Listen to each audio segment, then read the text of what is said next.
Sophie. Hi, Sen. Hi, everyone, and welcome to another exciting episode of the Souls Mixtape, number 11. 11, that's the girl from Stranger Things, which I watched the other day, the new season. I had a Stranger Things themed ice cream the other day. That's my entire Awesome. engagement with Stranger Things. It was Awesome. coloured red. Sophie, you had something to say. Yeah, so this is episode 11 of a series that we've been doing where we're just kind of soliciting questions from other people, basically, because we're not sure what is left for us to say about these games. So yeah, you'll notice the questions here are increasingly meta. They're increasingly about like things that weren't in the games or like sort of mechanical things as opposed to like what did you think of this character or this part of the story or whatever. And I think that's sort of indicative of where we're all at. And the thing is like, yeah, there are channels that are still continuing to produce like quote unquote new Souls content, but that is mostly them going back over old ground, like over and over again. And if I'm going to be blunt, which I increasingly have been lately, I don't think, like, sincerely, those people are kind of like waking up in a cold sweat at 2 a.m. and going, oh my god, the world has to know about Seal or something like that. Like, you've probably said your piece about, like, what is ultimately a fairly small number of games that, with a couple of exceptions, weren't actually that long.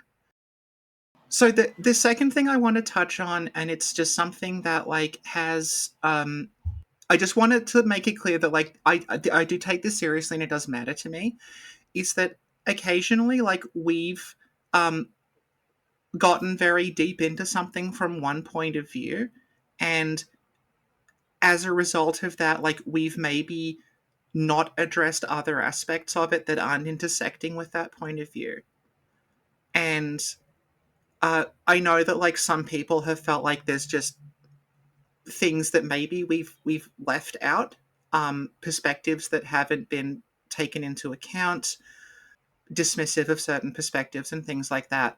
And I try to catch stuff like that when I'm editing, but I'm aware that sometimes I haven't, and I just want people to know that like I do take that very, very seriously, and it does upset me when I realize I've done it. Not because I'm being oversensitive, but because I am trying to create like a safe environment for everybody.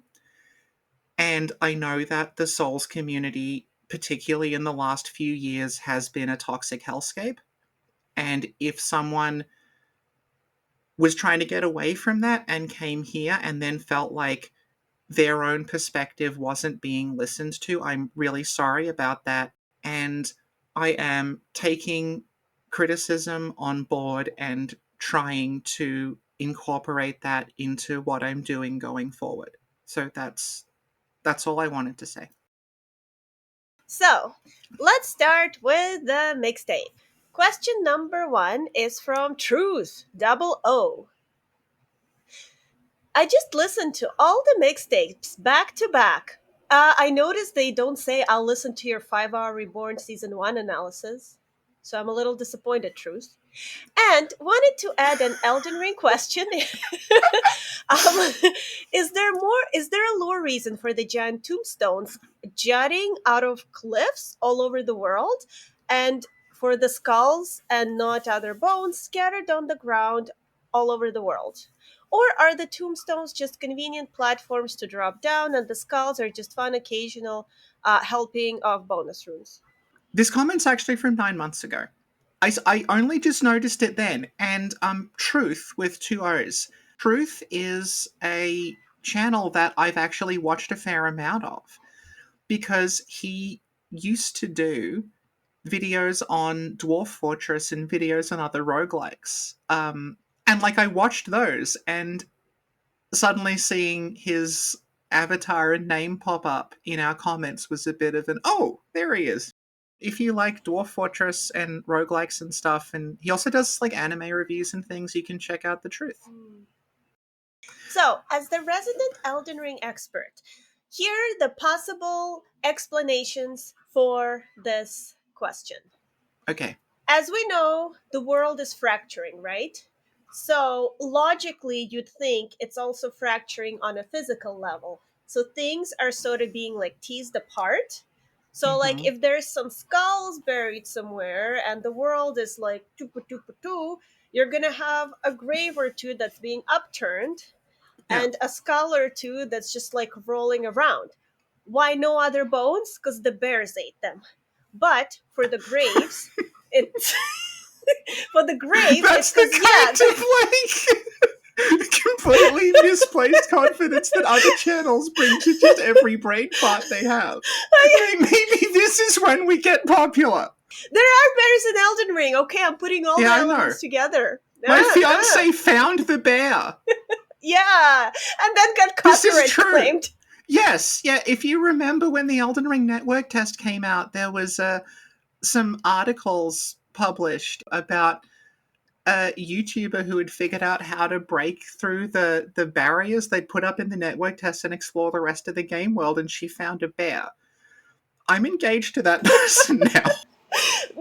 Okay, now the graves. Okay, so imagine this: like you bury someone, I don't know, there's sand on top of it for some reason, and then you bury. So anyway, the things are separating, and the things are becoming horizontal instead of vertical, and it's like boop, boop, boop, boop, boop, boop, boop, and there you go. This is the thing. I had a very, very lengthy conversation about this a couple of years ago, and I now cannot find it. And I assumed it was with Eugenio, who people might know as like Abyss One slash Antihero WoW, who's like a data miner modder guy. And I just remember very distinctly having a conversation about the graves coming out of the sides of the cliffs. And then I went back to search my Discord DMs, and it's not in there. And I messaged him and said, "Do you remember this conversation?" And he said no. So um, either it Okay. was on like a server and now it's not in the server anymore, or it was with somebody. I wasn't with Lance, so I don't know who else it would have been with, someone else. But like, anyway, I promise this is a real conversation. But the gist of Hmm. it was that at one point in development, there were going to be multiple meteorite strikes, like the one that opens Nokron. And the idea was that parts of the ground would initially be flat, and then when the meteorites hit, they would collapse inward, like the path that you take to Nokron. And that's the kind of like stated. Obviously, you're right when you say it's a convenience thing, because if they weren't there, you could just get stuck and never be able to get out, like in Kingsfield. Yeah. But like in the fictional universe of Elden Ring, the explanation was that those were the graves that were originally on top, and then when the thing hit, it would collapse, and then they'd start jutting out the sides of the cliffs, kind of like in Ashes of Ariandel, or the Catacombs of Carthus, where like you run across a bridge and then the bridge collapses and the bridge becomes a ladder. It was sort of that situation where like there's just something diegetically in the world that then functions as like a means out without it being like a magic spirit spring or a teleporter or something. But yeah, and I remember very distinctly them saying, whoever this was, this mysterious figure, this like deep throat person, was Yes. that like that was also supposed to be the way that you got to the consecrated snowfield early on. That like instead, Sin's just glaring at me because she has no idea what the consecrated snowfield I have no idea. I'm just gonna smile and nod. is. I've done it before. I can just make shit up about Elden Ring and you nod along with it. Um, So the thing about the consecrated snowfield is like the way you get there now is you have the two medallions. You put the medallions at the statue, and the statue opens the lift, and the lift takes you to the snowfield via a dungeon. But like it looks, according to this person, it was supposed to be that you did something and it would trigger a meteorite strike that would just blow part of the cliff open, and that's how you would get to the snowfield. And that kind of like, I don't know if this proves it, but I think you can sort of tell from the little dungeon that you take to the snowfield now. Um, if you just look down, like you can see like bits of other dungeon stuff before it. So that's, I think it's probably like a repurposed dungeon, like that little path to the Haley tree thing with the stray mimic tear in it.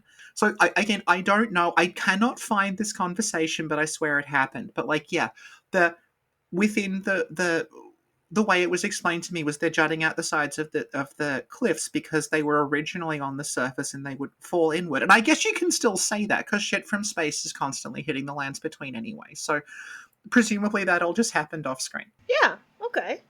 Yeah, That makes sense. So we're on the same page. yeah, It's called, what is it called? Character development. yeah. I mean, this off Mike, I was apologizing to you about talking about Elden Ring too much. And you did use the phrase, aha, I lost the battle but won the war.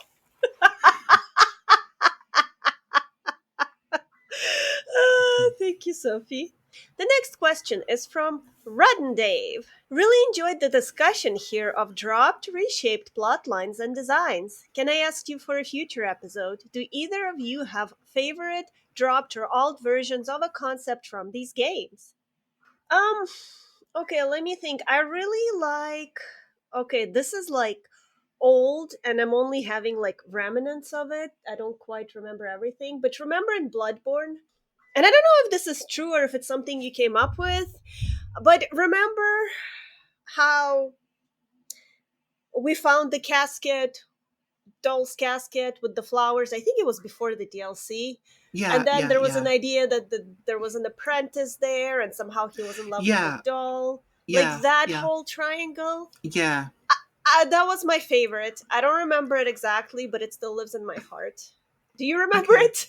I remember. Okay, so what we're talking about here is like, this is going to intersect with a number of things we talk about later on, but like the development of the doll as a character, and this goes to pretty much every character in Bloodborne, it wasn't like a case of them plotting out a story for the doll and then making the doll. It was a case of them starting with, this is, we know this from notes that the developers literally made. Like, I'm not claiming to be psychic. Like, this is just in the notes.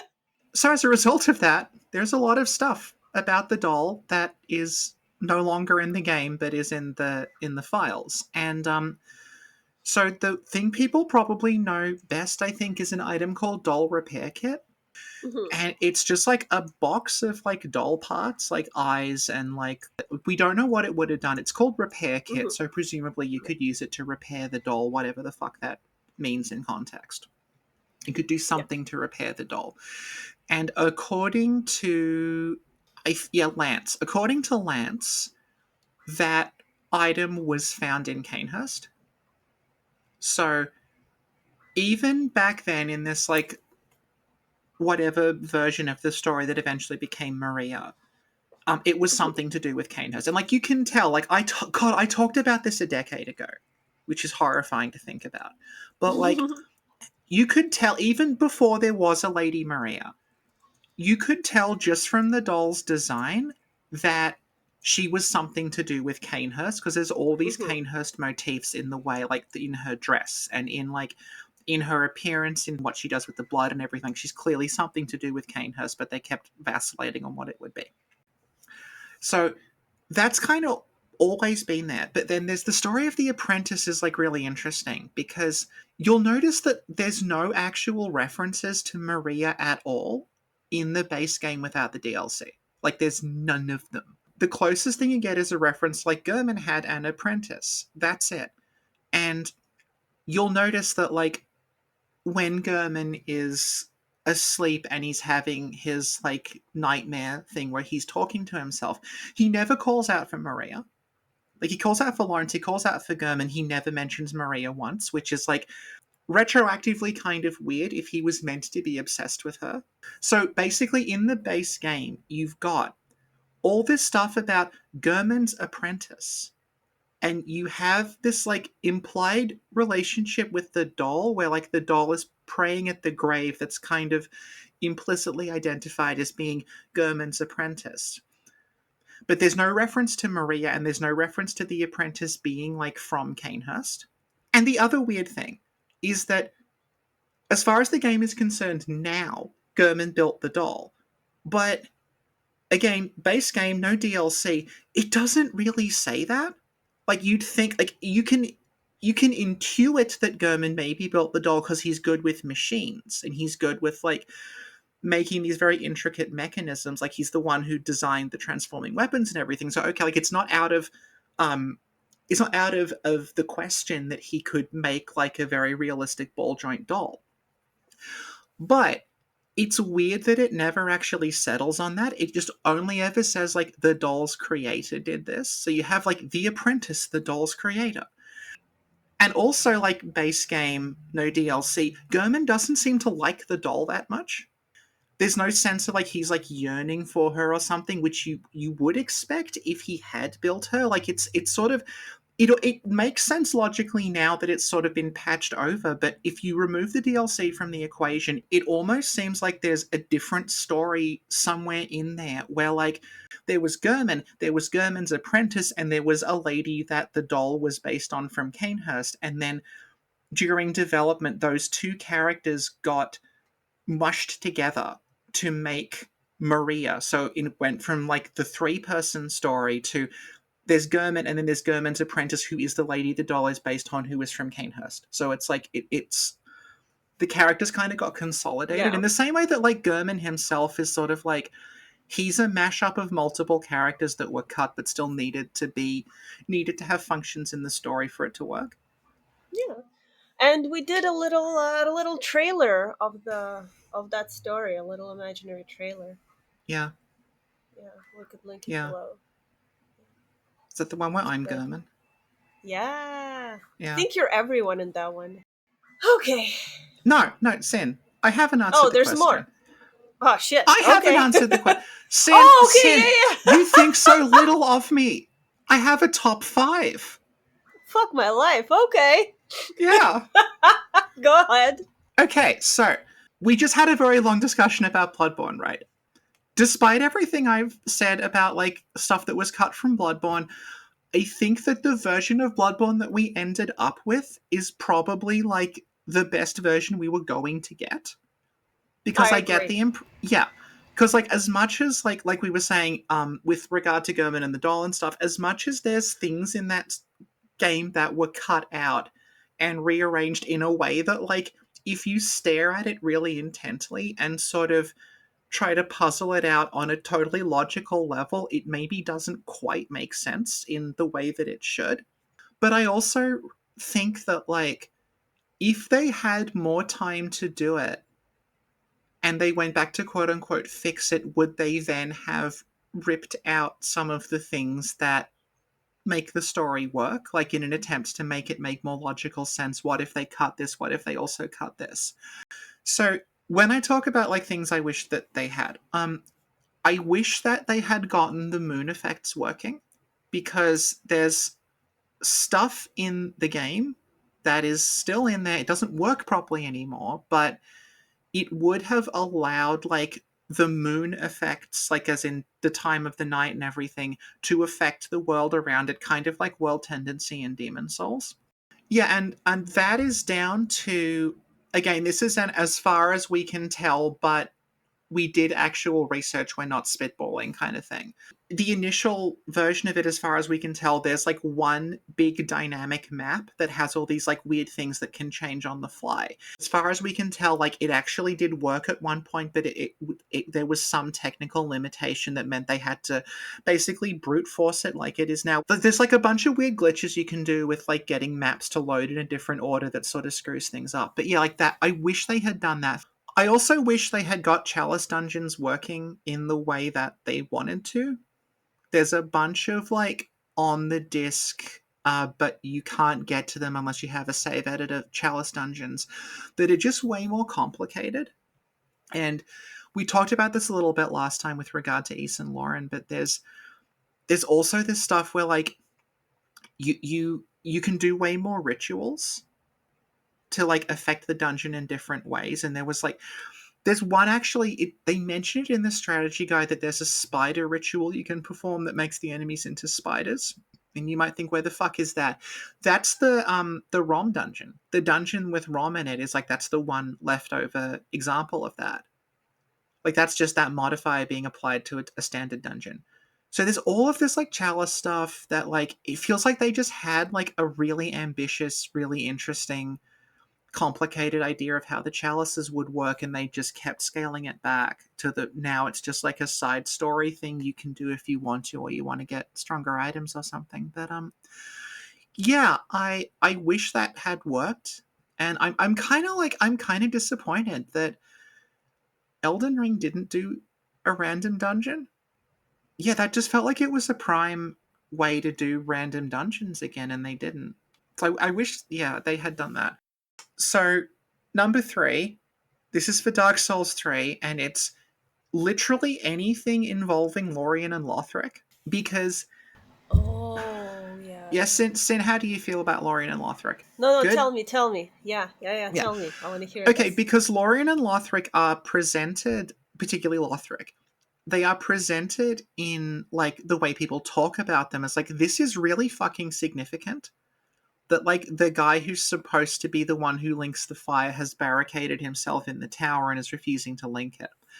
And there's this whole thing about, like, this scholar appeared and started like feeding these like lies or whatever into Lothric's ear about, you know but what if dark takes the world, what if you don't link the flame, and like everyone's agonizing over what to do, like can they disobey the prince and everything. And then at a certain point, when frankly fairly arbitrarily Lothric opens up, um, when that Yeah. happens, there is that massive fucking bleeding eclipse, and there's all like the Yeah. pilgrims. DLC fucks it up a little bit, but basically, like the pilgrims have broken into those like butterfly things that are flying toward the sky, and like the pilgrims are from Londor, which is like implicitly where the dark is, and it's like, are they coming to the prince? The sun is covered, and it's like, oh shit, this is really really significant. Like, what the hell is going on? And then you beat Lorien and Lothric and you link the fire, and that's the end of the game. Yeah, so like all this is why like all the stuff about the old king of the eclipse and like the time travel and everything that we've talked about in older episodes of this. Like, I don't know if that would have been like the greatest story ever told or anything, but like it would at least have like given some weight to what Lorien and Lothric are doing. And it therefore was not much of a surprise when we started looking at the data mining. And yeah, actually, there was more of a story to these characters. They did have more of a central role to this story. They were more connected to this like overarching thing about the Age of Dark that's now not in there. I'm not saying that the story that they had, like, that was perfect and they didn't need to get rid of it, because I don't really know what the hell it was. Elden Ring, the original Mikola story, that is like that's just in the game and they don't use. Like, this is again going back to my perpetual irritation at like, oh well, Miyazaki secretly planned everything from the beginning. Like, no, you can just look in the fucking data that is on the Blu-ray that you bought from GameStop, and this is just a bunch of dialogue for Mikola that's unused. This is a whole story with like this Mikola. It's sort of similar to the DLC where Mikola has these like kind of cult-ish like people around him. Um, and then there's a whole Mikola ending. Like, all that stuff's in there, and it's like it's clearly not finished because it's not in the game anymore. But like, it's in there. And like, I won't go over it because I talked about it at the time, but like I really did not like the way that they handled Mikola's character in Shadow of the Erd Tree. I don't mean that in the sense of like Mikola is my Blorbo and I need him to always be perfect and never do anything wrong. I just like I won't go over everything, but basically what I said at the time was like the Mikola character is riven with all of these really interesting contradictions about like who is Mikola? Like, he's two things at once. He's like, he's old and young, he's male and female, he's a child, but he's also experienced. He is like all of these things. And it's like, there's so much you can do with this. And then the DLC ended up being that, like, they just kind of separated those things out and said, well, I'm going to shove St. Trina down a hole. Number 5 is also related to Shadow of the Earth Tree. This is the last one. And it's just whatever the fuck they were planning to do with the Gloam-Eyed Queen and didn't do. Because Melena's whole thing is like she has amnesia, she doesn't remember who she is, she's burnt her body away. Then when she meets Marika, she suddenly remembers like who she is and what she has to do, and then she's like, okay, we're gonna burn everything down. Isn't death cool? And then at the end of it, if you do go with the frenzied flame, you see Melina, turn to camera with her gloam eye, going, "Aha! Like I will chase, Lord of the frenzied flame. I shall bring you destined death." And then the problem is, you have a DLC that goes to like this land that is like riven with death, and there is a boss in that DLC that is called Gloam Eyed Knight internally, but isn't anymore. They're just called Putrescent Knight. And I just feel like surely they were planning to do something with this. And it just feels like I wanted to see more of that, and I didn't. Thank you, Sophie. Is that all? Yes, that's all. 53 minutes. Question 3. Finley, do you think Priscilla was always meant to be huge, or was that something they did after demoting her to optional boss? Actually, real question, do you think there's anything to be gleaned about Priscilla's original role in Dark Souls 1 by looking at the Emerald Herald in Dark Souls 2? Thank you, Sen. That was a traditional Russian folk song that we're being serenaded with.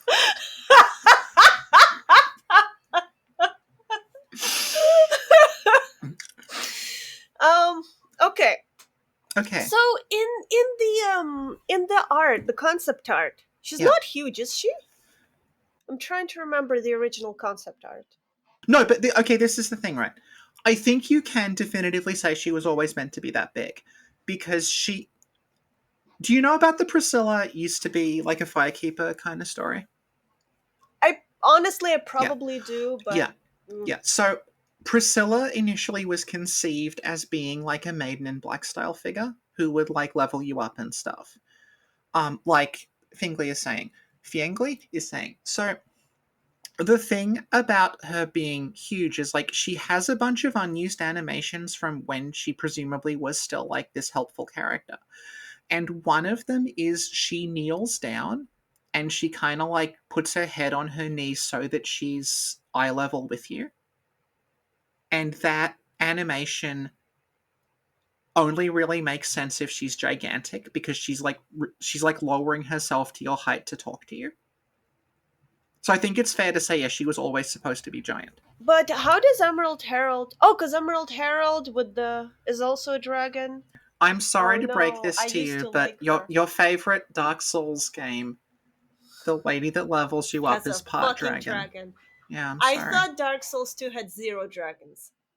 There's the dragon Airy. The what? There's like that sky island where the dragons are all in the sky. Yeah, I blocked it out. I don't know. Do you think there should be a covenant in Dark Souls 4 that's dedicated just to hunting down the people who join the Dragon Covenant? Yeah! If Alfred can go around killing vile bloods, I can go around killing dragon people, okay? Yeah, but your Alfred's not really a role model.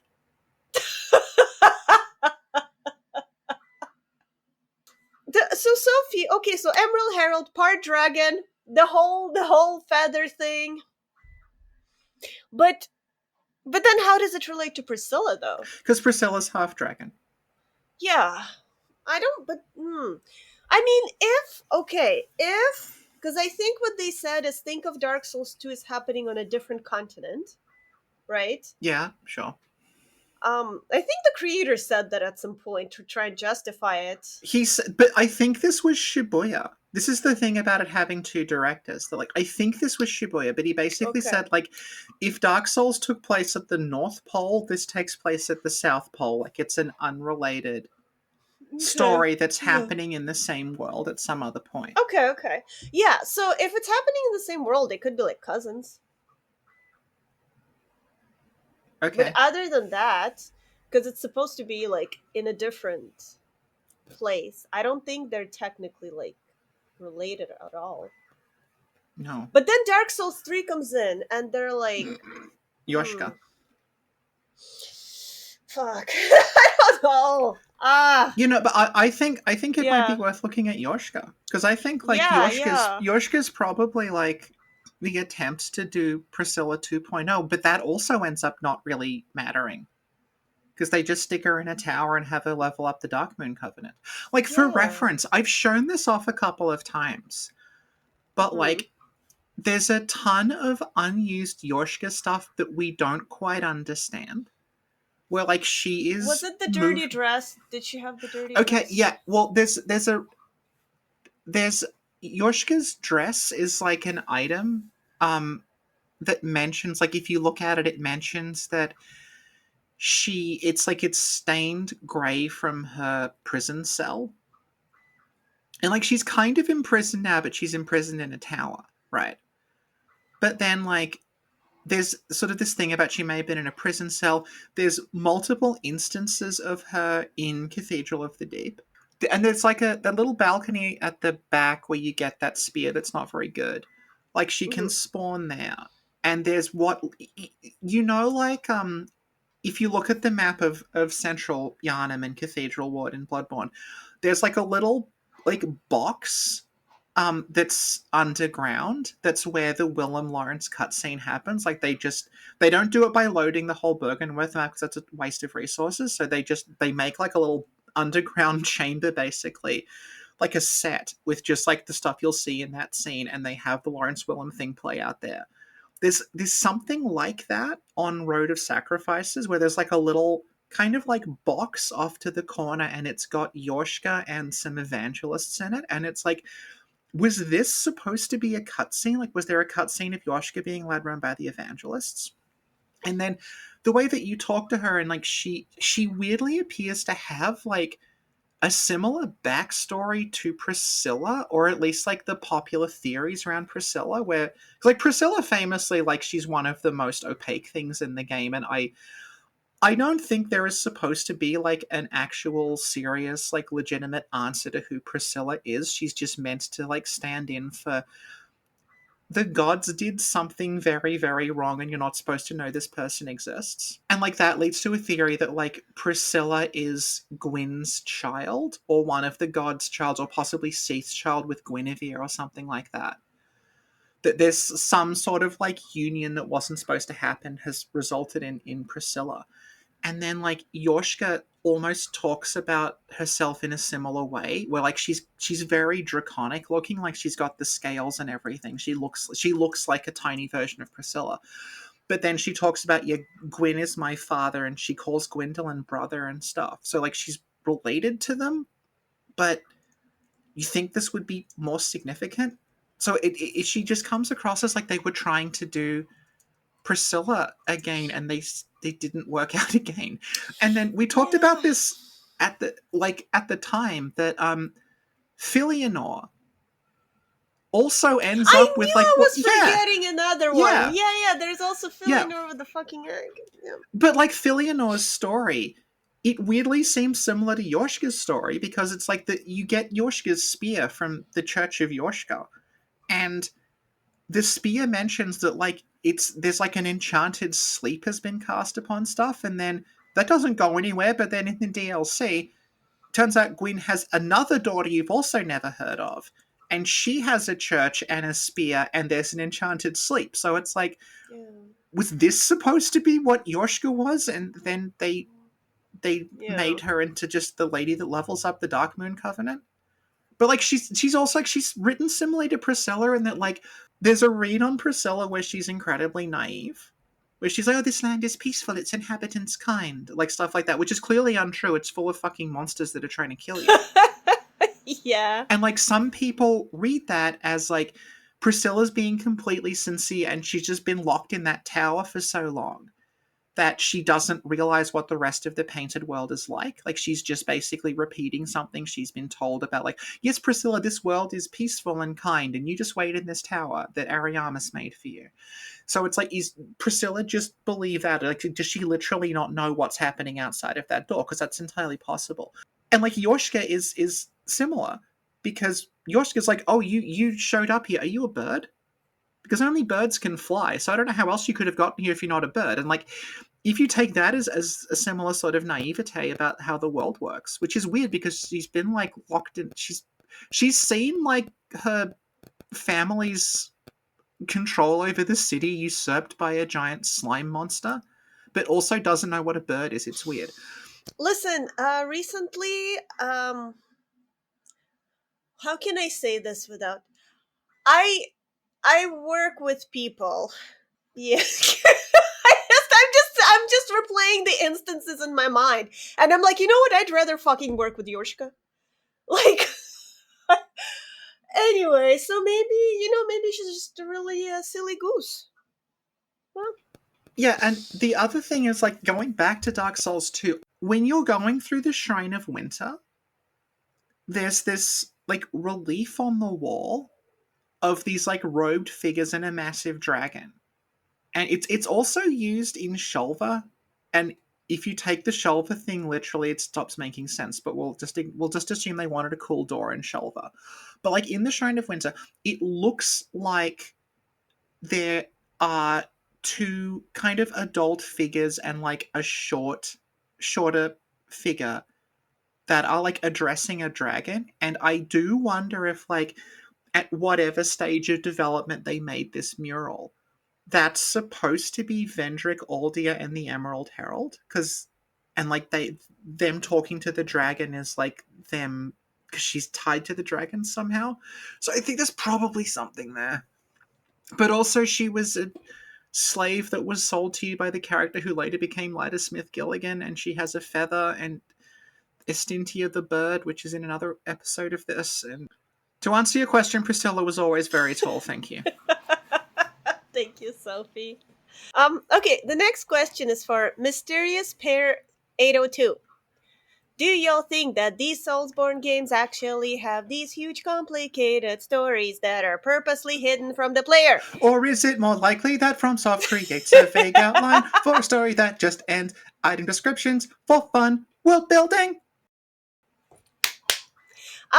Okay, so the story is like told in a way that may be difficult to decipher because as you're going through the game is quite difficult and you're trying to mostly not get murdered and you're very very stressed, so you also forget things as you like go through the game, so you need to play it multiple times to actually like understand what's happening. That's where a lot of the difficulty comes from, because like I told you, my first experience with Bloodborne was like, so I get to a point and then someone says something. It's like, you gotta get the bow. I'm like, what bow? With the pig. I'm like, what fucking kid? Pig. You know the music box? What fucking music box? Look in your inventory. Oh yeah, it is in my inventory. How did I even get it? Like, it's just, there's so many things happening. By the time you get to something, you already forget those things because you're just trying not to die. So, but I think if you play it multiple times, if you sit down and read the descriptions, but it's just normally like adults don't have that type of time, you know what I mean? Unless you get really, really obsessed, which we did. But normally. So, yeah, the stories are good, I think. I don't think they're like super hugely complicated. Sometimes they're complicated because they're unfinished, there's unfinished threads, there's like logical inconsistencies because it is a game that was written multiple times. Um, yeah. What do you think, Sophie? So, in between us recording this episode and the episode actually coming out, which was quite a while, sorry, this question ended up being its own separate video, which is over 90 minutes long. My apologies for including a redundant question. On the other hand, its absence at least kind of keeps this episode broadly positive. I do not enjoy being negative. I know that people do find it cathartic because, we are well and truly in the era of the Mad Libs law slop nonsense that has completely overtaken YouTube and rendered any kind of intelligent discussion meaningless. But it's not a fun thing to listen to yourself saying, half a dozen times in a row while you're editing. And it also means that I get sloppy and I start making mistakes because I'm in a shitty headspace and I'm trying to think about things as little as possible. Don Swan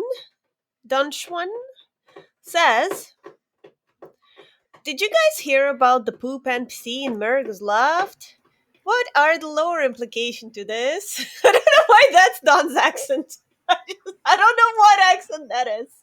Okay, did you guys hear about the poop and we see in Virgo's Love? What are the lower implications to this? What did he eat for dinner? Why is he so gassy? What's the best Yarnum remedy for such a thing? You told me about this. Yeah. You told Okay. me Yeah. yeah, go ahead. So if you've played Bloodborne through to completion, you have seen this character, but you might not have noticed that they were different. All right. So in Murgo's Loft, it's right after the bridge where you fight Edgar. There's a single Murgo attendant, and they just kind of wander around the area, and every so often, an item will just appear underneath them.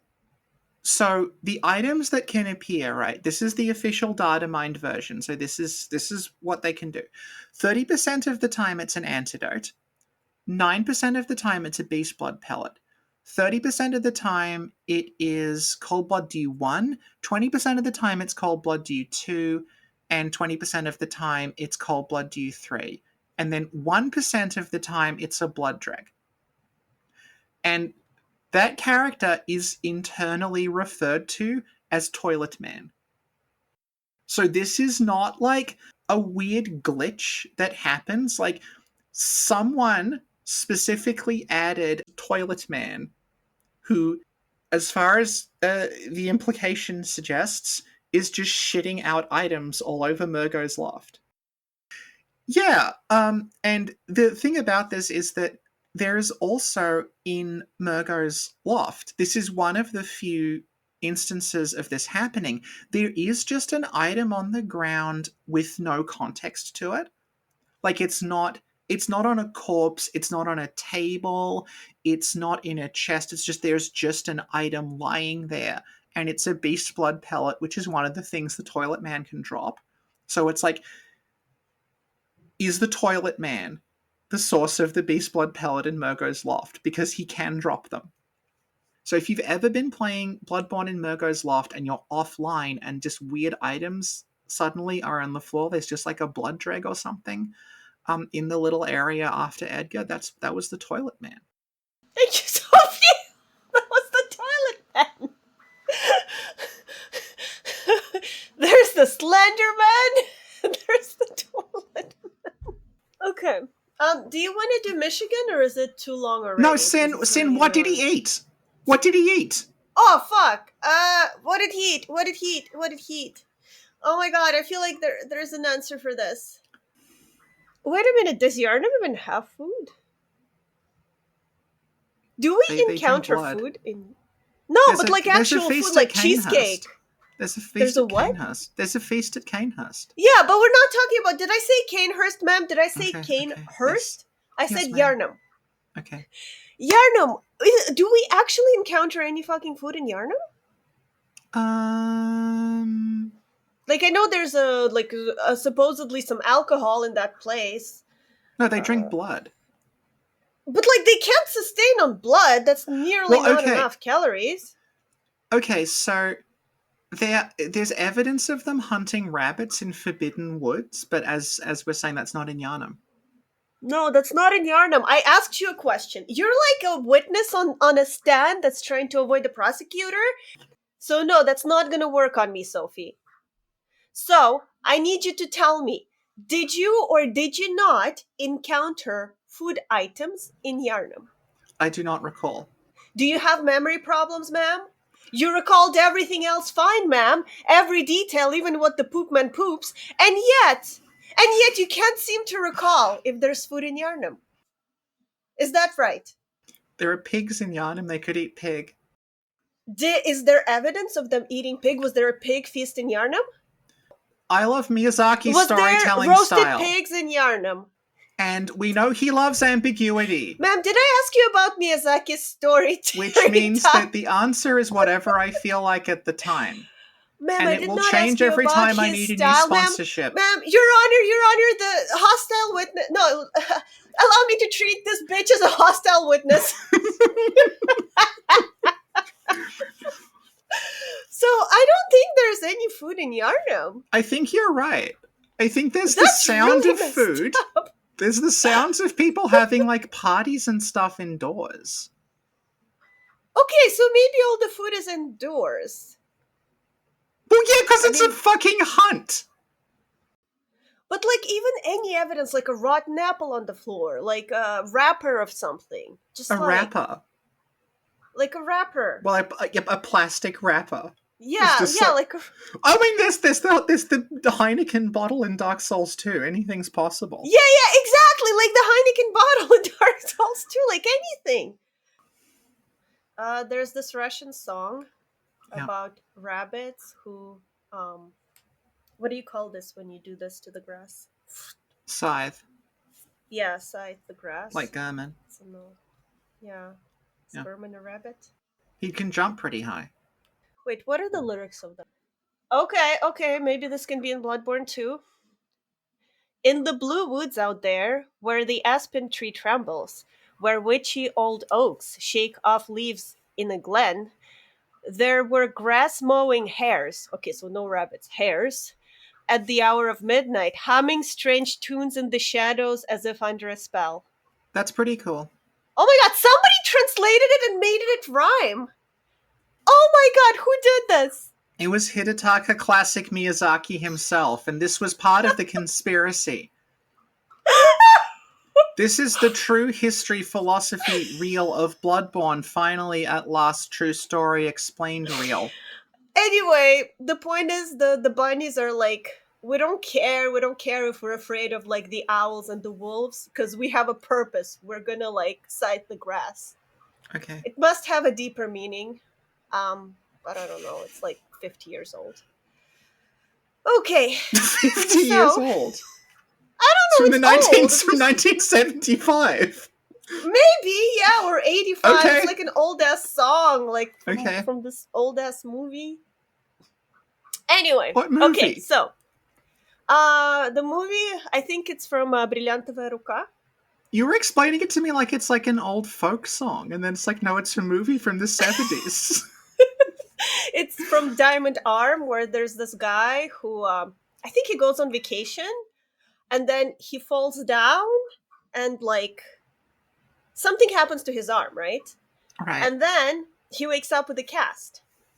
Mm-hmm. But the thing is, diamonds are in his cast, because there was this Right. whole confusion where people thought he was some guy who was supposed to transmit diamonds somewhere, but it was Okay. like it's a whole thing, and he's not. And I think the mafia is after him, but it's a comedy. The Mafia. Reborn. What is the question? What did the poop man eat? I have no idea, because there's nothing to fucking eat in Yarnum. Menses, No, but I think you can tell what happened by looking at what he drops and where he drops it, okay? How Because, so? right? Yeah. Beast blood pellet, cold blood dew, blood drake. That's all made from blood, right? Mm-hmm. Also has antidotes on him. Interesting. So I think he has indigestion. That antidote is a laxative. And he shat out that beast blood pellet, and now he's just like chugging antidotes to try to clear out the rest of it. Because, like, you know, blood doesn't have a ton of fiber in it. You're gonna have trouble digesting that. Thank you, Sophie. You mentioned cheesecake. What do you think they would eat in Yarnum? I thought I'm under the assumption that they would eat normal food, like fruits, veggies, What's meat. okay?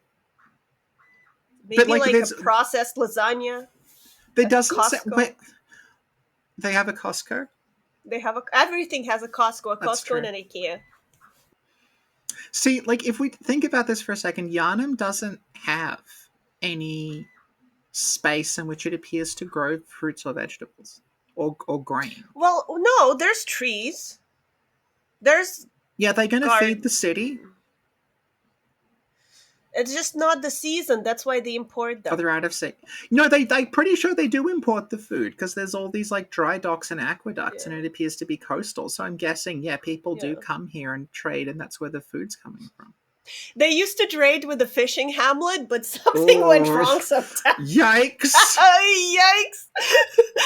So, no more sushi for next month. Why? No reason.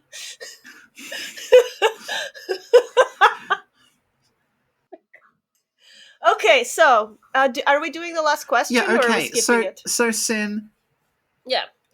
this is question 6 on the episode. I didn't write it down, but you always wanted to talk about Michigan. So why don't Yeah, you but talk about yeah, Michigan but right I now? feel like so what we're going to do is we're going to talk about Michigan for the rest of our lives in parts because I love Michigan and Okay. we don't have like 5 hours to talk about him now. So, to Okay. start, I would like your help with this. Okay. You know Michigan, right? Not personally. Well, I know him personally, great I've guy. worked for him. Okay, yeah. He said I should join his crew. He saw potential in me. Yeah. Um, so Michigan, what do we know about him? Back in the day, great fighter, hero of Jupiter, right? Sure. I haven't played Um, Armored Core 6 for like 18 months, so this is going to be really, really foggy. that's But okay. I do remember him being the hero Yeah. of Jupiter, yes. hmm And back when he was hero of Jupiter, he was with a company that started with F for. You said you had notes, and I thought you I would do have have the notes notes. with you. Why don't you know this? Feeling. One fact. It's just one fact that slipped my mind. Wait, Furling? Feeling? The company. Furlong. Furlong Dynamics. There we go. Okay. So he was working for Furlong Dynamics during the whole Jupiter conflict with the Jupiter colonies. And who were they feuding with? It was Balaam. Okay. Yeah? But at that time, who was working for Balaam? Not Michigan. Nile. Not Michigan, Nile. So they were like, ooh, ooh, ooh, ooh, ooh, ooh, bad, bad, bad. But then I'm pretty sure Furlong won that thing as much as you can win that thing. And Michigan was like, hero of Jupiter, right? Good. We're on Mm-hmm. the same page so far. Also, Yeah. there's like these rumors that like Nile was arresting people, and I'm like, why are you arresting people? Are you like the police? What? And apparently he tried to arrest Jupiter, not Jupiter, he tried to arrest He Michigan, and arrested the Michigan was like, planet Jupiter. maybe. Put your hands behind your back, Jupiter. The trick is Jupiter, up. surrender now while your crimes are not so serious. But yeah, apparently he tried to arrest Michigan, and Michigan was like, "What? Lol, no." And so that didn't happen. Um, but then eventually, time passed. They had a drink together. Let bygones Mm-hmm. be bygones, right? Mm-hmm. They're cool.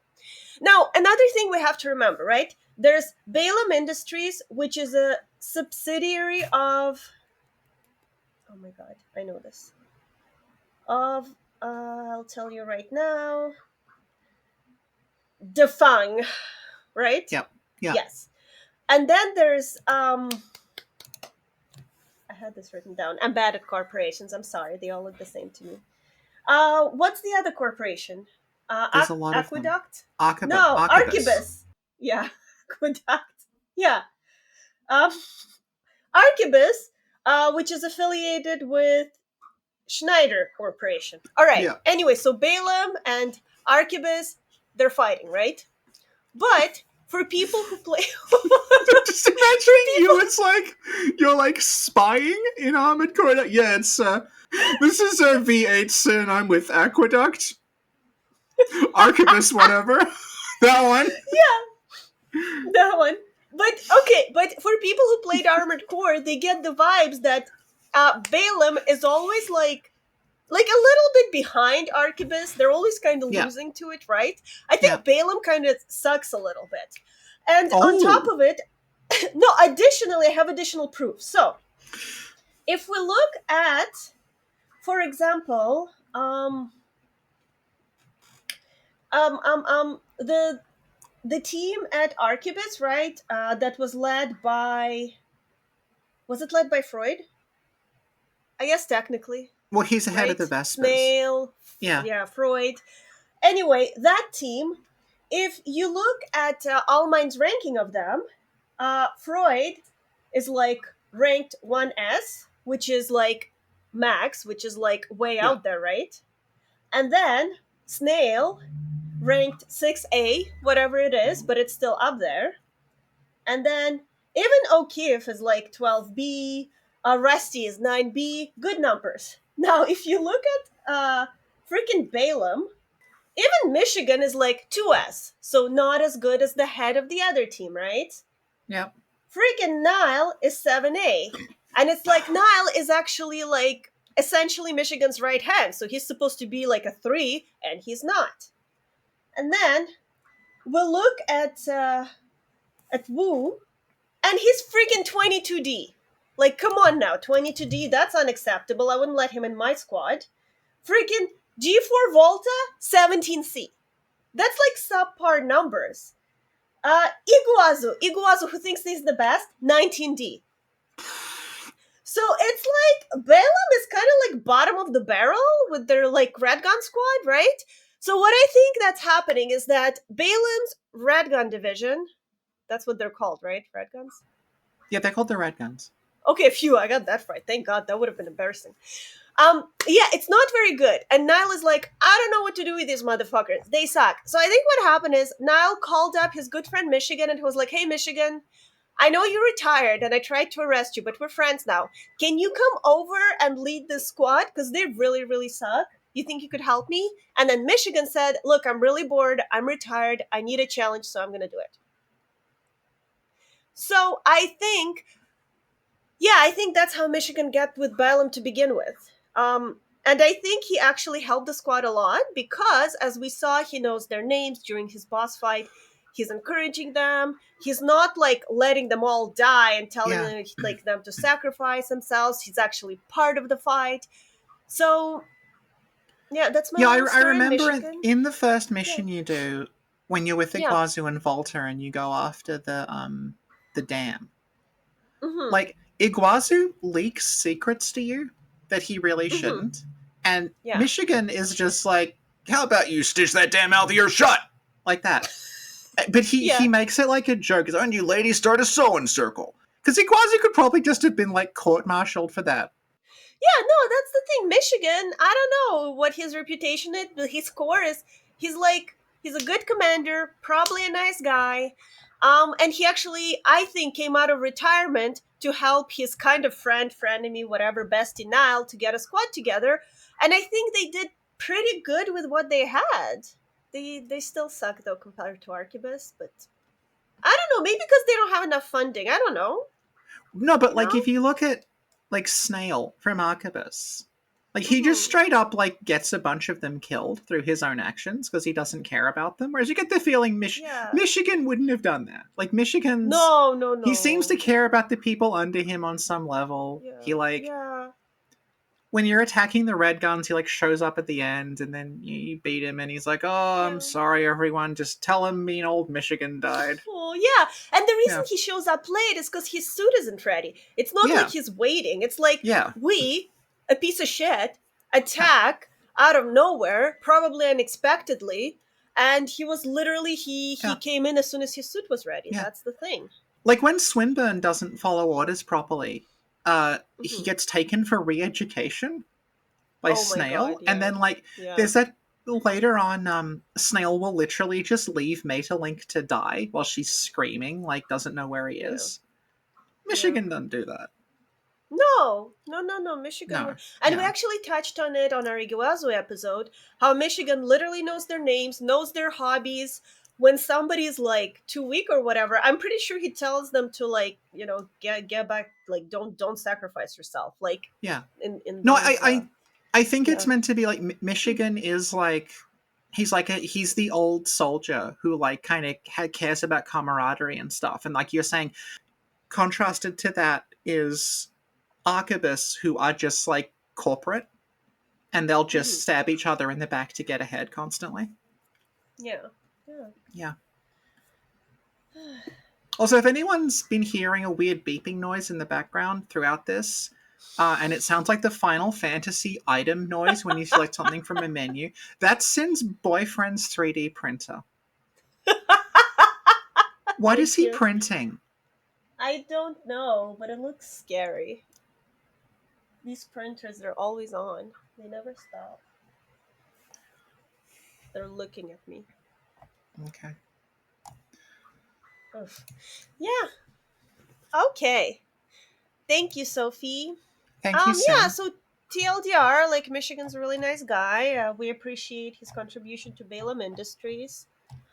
Um, in my game, he's actually fine, alive, retired, Yeah, yeah, drinking mojitos on an island.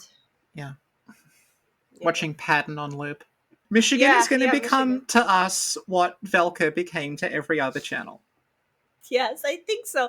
I just, he's just so cool. I don't know. I don't know. It touched my soul. Yeah, yeah, Okay, I'll confess though, I did kill him once just to yeah, prove a point to my boyfriend. Because yeah. my boyfriend told me, if you're gonna fight Michigan, Yeah, don't go yeah, in with yeah, guns because you'll run out of bullets. He told yeah. me, and he's like, because I ran out of bullets, it was very frustrating. So use, I think he recommended a flamethrower. Flamethrowers. Yeah, Anyway, yeah, but I was like, no, I'm actually good at Armored Core. So I came in with bullets to prove a point, and I did just fine. I killed Michigan. I did not run out of bullets. Everything was fine, and everything's okay. And my boyfriend's just a fucking casual who only finished Armored Core maybe like a couple of times.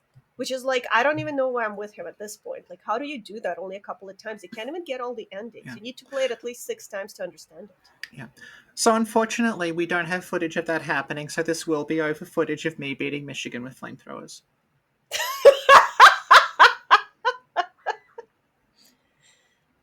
What's the name of that boss in Armored Core? I don't remember. One of them. Ibis. Ibis, yeah. I'm gonna Yeah, say the Ibis story again. yeah, So yeah. the Again, Ibis story okay. is that no, we will say it again. The Ibis story is I'm that listening. I'm just gonna watch something while this is happening. I told my boyfriend, "Hey boyfriend, I beat Ibis," and then my boyfriend was like, "No, you didn't," and I'm like, "Yes, I did," and then he's like, "Ibis," and I'm like, "Yes, Ibis," and he took out a fucking phone and then a picture on his phone to show me, no, no, darling, this is Ibis. And I'm like, yeah, that's who I fucking beat. And he was like, because he expected me to cry and whine and be like, and then I beat him before he can even like complain about it. Okay.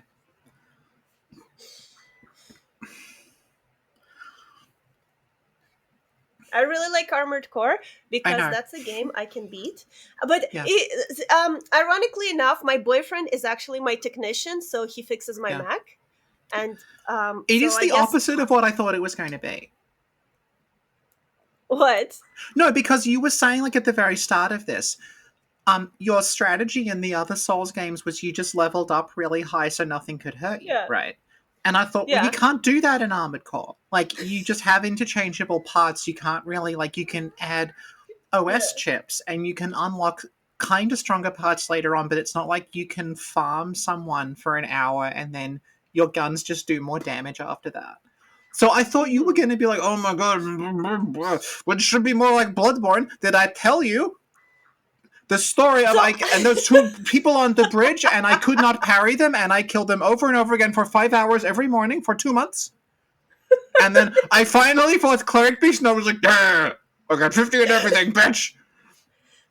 yeah, But no, actually, you just picked up Armored Core and became an engine of destruction. yeah. Well, I think the lesson is that when a game is actually good, Yep. when the mechanics actually work, You didn't. What mechanics in Elden Ring didn't work? all of them. Good. Okay. Is there anything else, Sophie? No, because this is now 2 hours long.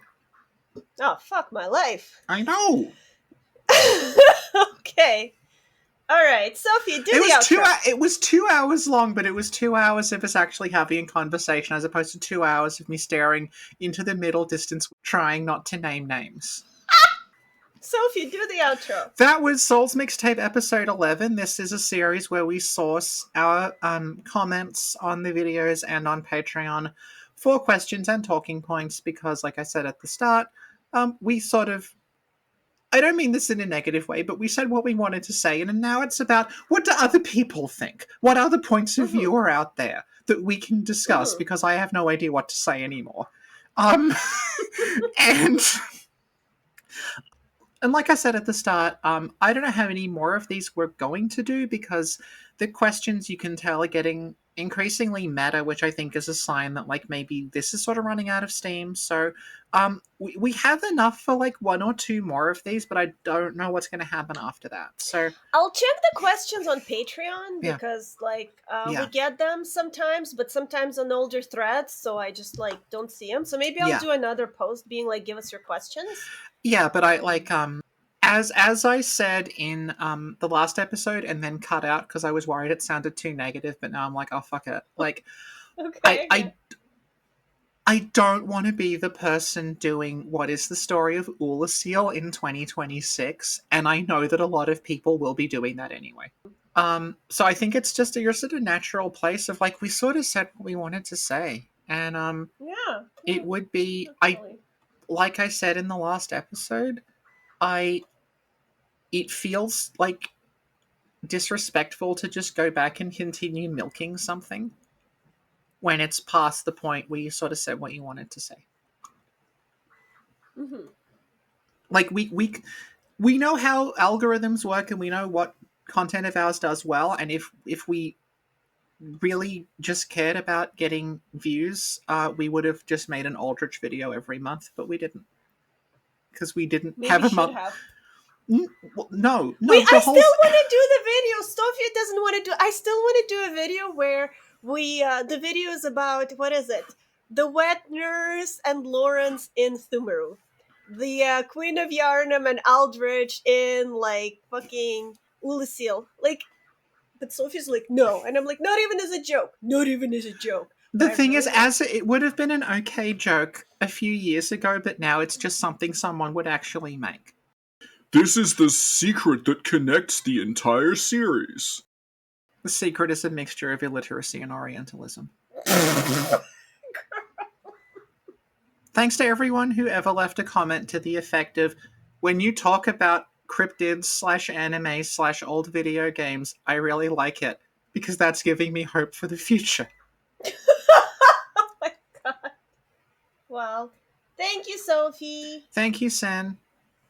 And thank you everyone for listening. And see y'all next time. This episode is currently 2 hours long.